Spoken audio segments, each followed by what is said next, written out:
Welcome back to my channel. Today I am back with a new recipe. Do you want to know what is today recipe? Are you excited? Okay, పద చల్ల వీడియోలోకి తెలుసుకుందాం ఈరోజు recipe ఏంటంటే egg fried rice అనమాట. Egg fried rice వచ్చేసి పిల్లలకి పెద్దలకి అందరికీ చాలా ఇష్టం. ఇంట్లో ఏదైనా మిగిలిపోయిన అన్నం ఉంటే మనం ఈ విధంగా ఎగ్ ఫ్రైడ్ రైస్ని కలిపేసుకొని హ్యాపీగా తినేయచ్చు అనమాట. పిల్లలు కూడా చాలా ఇష్టంగా తింటారండి. సో మనము ఎగ్ ఫ్రైడ్ రైస్ ఏ విధంగా చేస్తారో తెలుసుకొని పిల్లలకి పెద్దలకి అందరికీ చేసి పెట్టేసి తినేద్దామా? ఓకే పద అయితే చలో వీడియోలోకి ఏ విధంగా తయారు చేస్తారో చూసేద్దాం. ఎగ్ ఫ్రైడ్ రైస్కి 1 కప్ రైస్ తీసుకోవాలి. ఇంగ్రీడియంట్స్ 2 టమోటాస్, ఆనియన్స్, 3 ఎగ్స్, కరివేపాకు, అల్లం పేస్టు, కొద్దిగా కారం, ధనియా, సాల్ట్. ఇప్పుడు స్టవ్ వెలిగించుకున్నామండి.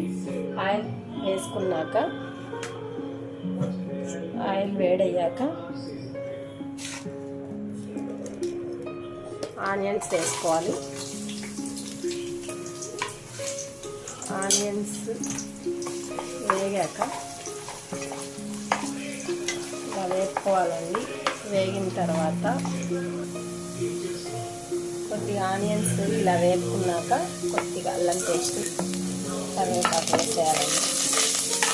కొద్దిగా వేసుకున్న తర్వాత కొద్దిగా అల్లం పేస్ట్ వేగిన తర్వాత టమోటా వేసుకోవాలి.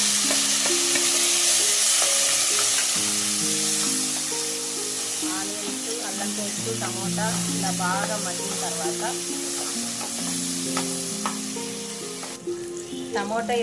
తర్వాత చిన్న స్పూన్తో 1 స్పూన్ కారము, లైట్గా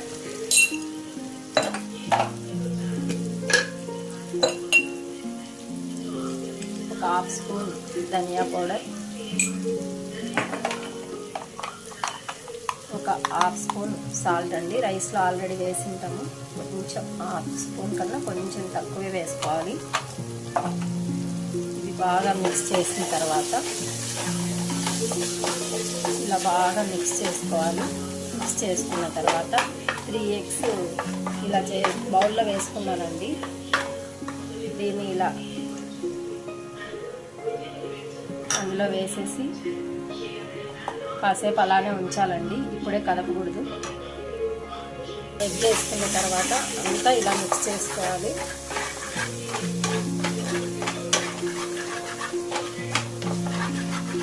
ఇలా మిక్స్ చేసుకోవాలి.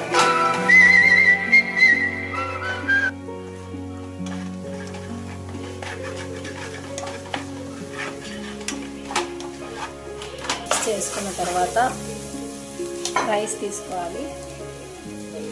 రైస్ అంతా ఇలా పొడి పొడి వేసుకోవాలి. ఇలా వేసుకొని బాగా మిక్స్ చేసిన తర్వాత ఇలా బాగా మిక్స్ చేయాలి. అయినా కొత్తిమీర వేసుకోవచ్చండి.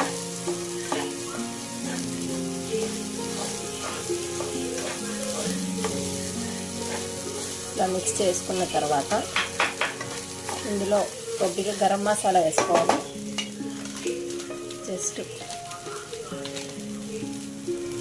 జస్ట్ అలా పైన వేసుకోవాలి.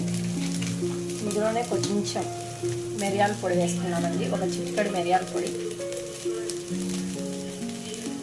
జస్ట్ ఒక చిటికెడు మిరియాల పొడి ఇలా మిక్స్ చేసుకొని పైన కొత్తిమీర గార్నిష్ చేసుకోవాలి.